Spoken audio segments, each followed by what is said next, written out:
الرجاله بتوعك اللي هم مش محترمين بيمشوا يسبوا الدين للمعارضين بتوعك، وهتلاقي منهم كتير من الزبالات دول كاتبين كومنتات دلوقتي تعلمهم الاول الاحترام. انت اتكلم رجالتك الاول قبل ما تكلم ستات. ده الستات مش طايقينك يا راجل، ده في ستات مسلمه وملتزمه ومنتقبه كمان بتشتمك، شفت حاجات كده. الله، ارحم شويه، ارحم شويه.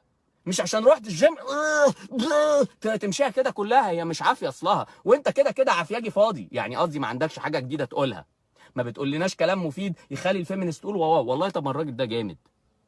بتقول الكلام القديم بس بتقوله مش حلو ومدخله في افيهات ونكت، وبعدين العيال تحطك في افيه تقعد تضحك كده.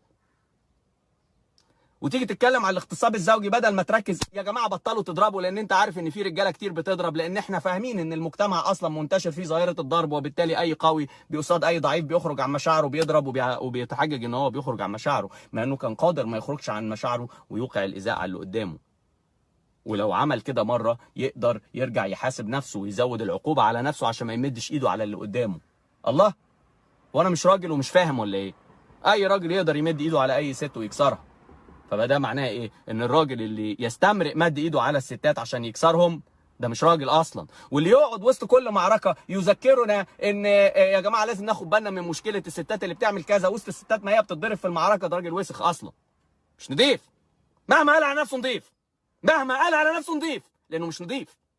لان النضيف هيراجع نفسه هيقول الله الله ثانيه واحده ثانيه واحده، هو انا كلامي بيتوظف ولا ايه؟ ايه ده ايه ده ايه ده؟ ايه العيال قله الادب اللي عماله بتشتم وبتسب لا لا لا، ده انا هسكت خالص، مش هتكلم في اي قضيه الا عن اي حد يا جماعه بيتابعني وبيقل ادبه على الناس التانيه عشان احنا مختلفين، ده لازم يتعاقب مثلا.